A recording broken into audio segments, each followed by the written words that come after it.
What's missing from this account, from this artistic genealogy that the artists create, is the broadly spiritual quest that underlying Malevich, Kandinsky, and Mondrian, whose work was admired for its clean-cut and objective geometry, an effect that's probably intensified by the rudimentary printing and the glossy paper on which these works were reproduced, but that's another and a very interesting story. Tomás Maldonado was very clear about the intentions of the Asociación Arte Concreto Invención. As he wrote in 1946, quote, "Steeped in dialectical materialism, which is the living philosophy of Marx, Engels, Lenin, and Stalin, we developed a materialist or concrete aesthetic," end quote. What's interesting about this statement is that it represents, rather than a continuation of European abstraction, a radical departure from it, or even a correction of it, by trying to refuse communism with geometric abstraction, which they felt had lost its way in Europe. As Maldonado wrote later, quote again, "Our first steps were aimed at revisiting all of the issues of non-figurative art from Malevich until today, but now searching for more truthful and exhaustive solutions." Between 1944 and 1946 in Buenos Aires, this truthful and exhaustive solution was considered to be the structured frame. In Arturo, Rothfuss had called for the outer perimeter of the canvas to be structured in accordance with the composition within. By doing so, Rothfuss proposed that centuries of illusionism in art could be overcome. The rectangular frame and the single vanishing point representing an illusionist window onto the world since Alberti in the Renaissance. Given the high moral tone used by Rothfuss, Melé, and the other artists, this illusionism, which was sometimes referred to as idealism, was equated with the sins of the Ancien Regime by making art a weapon in the class struggle by deceiving the masses, be it at the service of the church or of the bourgeoisie. By creating an objective, collective, and scientific art, the artists of this generation in Buenos Aires were appealing to a culture that would be understood by all through a universal code of abstract forms. The passion with which the structured frame was adopted led them to also criticize the most advanced contemporary forms of abstraction elsewhere in the world. Already in 1944, Rothfuss had singled out Pierre Mondrian for criticism, alleging that for all his severity, he continued to compose within a rectangle, the implication being that his art was still connected to a reactionary and retrograde position, and of course a non-Marxist one. So Rothfuss's argument was essentially that this Mondrian was fundamentally no different from this Raphael, even though the artistic language was different. The fact that it was still composed within a regular shape was enough to neutralize its revolutionary potential. Now the problem, and you can probably see that from this slide, with making such broad declarations is that they have to be tested. And this generation was particularly adept at making audacious statements before the production of any actual work. Again, his article in Arturo is a fine example where after the very, and I gave some examples of the kind of the ambition that was in the language they were using, and so you're dying to see what it was he was actually doing, and there you go. It's a little sort of abstract guitar composition, really in contradiction to the very ambitious text that precedes it. Now, it's worth taking a brief detour here to see the different formal solutions that were adopted by different artists to this challenge. And it's good to see this text as opening the possibilities of structuring the artwork in a different manner. For example, for Alberto Molenberg, the forms are mounted on a piece of glass. The image is a little hard to read, but there's a white rectangle in the center, which is glass onto which these forms have been mounted, projecting out into the space. Lidi Prati made works in which the blue there is the color of the background, and so in which it's a relief in which the forms are separated.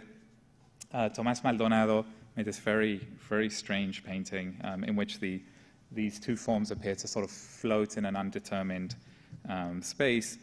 Again, all of these works in varying degrees in contradiction with what Rothfuss was talking about, which was kind of the construction from the center to the edge of a painting, and then the frame would be wherever the composition ended. This is clearly a very different issue altogether. Or artists like Carmelo Ardenquín or Martín Blasco, where, again, you get the feeling that just by the way it's composed, that the frame was structured first, and then the colors were kind of filled in afterwards, again in contradiction with what they said that they were doing. Each of these works proposes a slightly different solution to the issue of how to compose an irregular picture, showing that despite the group's dedication to collectivism, anonymity, and scientific process, and that was a very serious dedication, the artists signed statutes and agreements in which they agreed to not sign their works, to not attribute them, and to work collectively so that the works could not be distinguished and attributed to an author. But as we've seen, and these works were all produced within just a few months of each other, there's an incredible range and diversity, and the personal solutions and aesthetics obviously still count for a great deal in the actual results of the works of this period. So if we return to Juan Melé's piece, first thing that strikes us is really the incredible dynamism of this piece. The slanted and irregular polygons create an illusion of perspective and recession, precisely those elements that had been so vehemently attacked in traditional art. These diagonal lines imply a vanishing point outside the physical field of the canvas, contradicting Rothfuss's statement that, quote, a painting is something that should begin and end in itself without extending, end quote. It also appears that Mélé's work is composed without the rigorous geometry applied by some of his colleagues. For example, if we compare Marco Recortado número 2 with a contemporary and very similar work by Manuel Espinosa on the right, we can see that Espinosa's work is very carefully composed using the golden mean divisions. And what I mean here is that if you do a compositional diagram of this piece, you'll see there's a golden mean, there's one there, there's one there. So you can see that he divided up the picture plane in a way following geometrical principles that then kind of structure the piece. So that although the resulting painting still has this effect of recession, it still looks like the diagonals still make your eye go into a virtual depth or an illusionary depth. The piece itself is kind of much more harmonious and contained. In comparison, Mélé's work seems to have been constructed almost in a random manner by intuition. Another thing that happens with this Espinosa is if you keep drawing these lines, you do get to certain vanishing points outside. In other words, the lines do eventually converge to a single point. If you do that with Mélé's, they don't. They kind of go all over the place. Now, the other startling aspect of this work, of Mélé's work, is the very unusual choice of colors. Many artists, and it's great, the slide, of course, doesn't do this any justice. It's so great that we can just walk across and see the original, because it really is, it's a very unusual and very strange painting. The more time you spend looking at it and looking at the colors and looking at the composition, the more unsettling it is as a piece.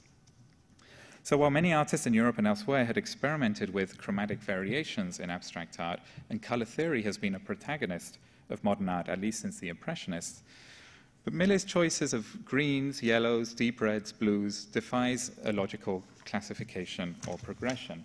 Again, if we compare, for example, with what some of the Swiss artists were doing, Richard Paul Losse, I mean, this piece is very, perhaps, over-illustrative of the idea that one color next to another is the result of the superposition or the effects of the mixing of the colors.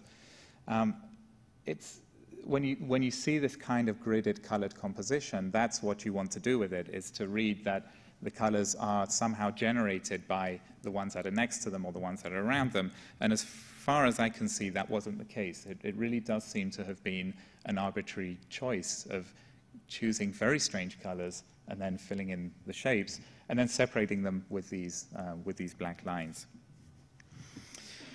So what we have in Mélé's work is an object that, while suddenly attractive and compelling in itself, demonstrates a sudden distance between theory and praxis.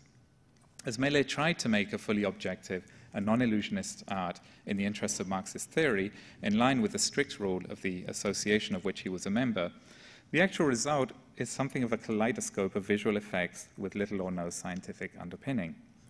This did not go unnoticed by Mélé's colleagues, and that same year, Tomás Maldonado wrote an important essay in the magazine Arte Concreto Invención, in which he analyzed the development of the structured frame, coming to the conclusion that the issue did not lie in the shape of the frame, but the fact that any mark on a canvas will create a visual illusion, however abstract that may be.